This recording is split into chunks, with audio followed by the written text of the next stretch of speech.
Welcome to this brief introduction to cryptocurrencies. Cryptocurrencies first appeared in 2009 with the launch of Bitcoin.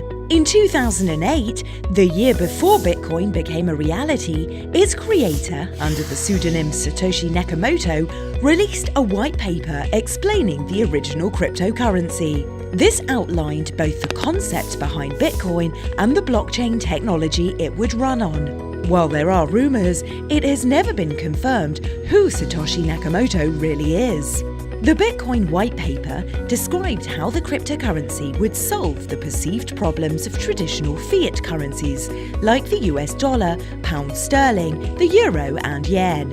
Bitcoin and other cryptocurrencies are digital currencies, so only exist as lines of computer code.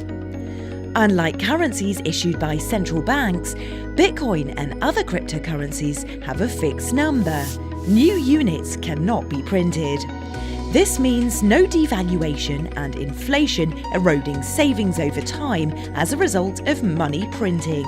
New Bitcoin enters circulation through mining, a cryptographic process which also keeps the system secure.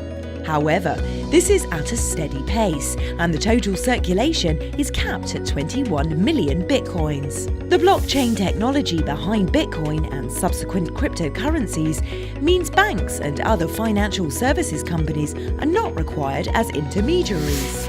Blockchain is a peer-to-peer digital ledger system that is able to confirm ownership rights. It stops the same currency being copied and spent more than once, and records cryptocurrency transfers autonomously. The blockchain system Bitcoin runs on is also almost impossible to hack or corrupt.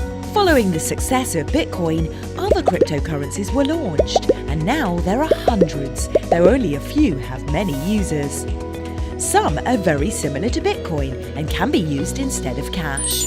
Others, like Ethereum, are more like tokens and can only be spent on a particular blockchain platform.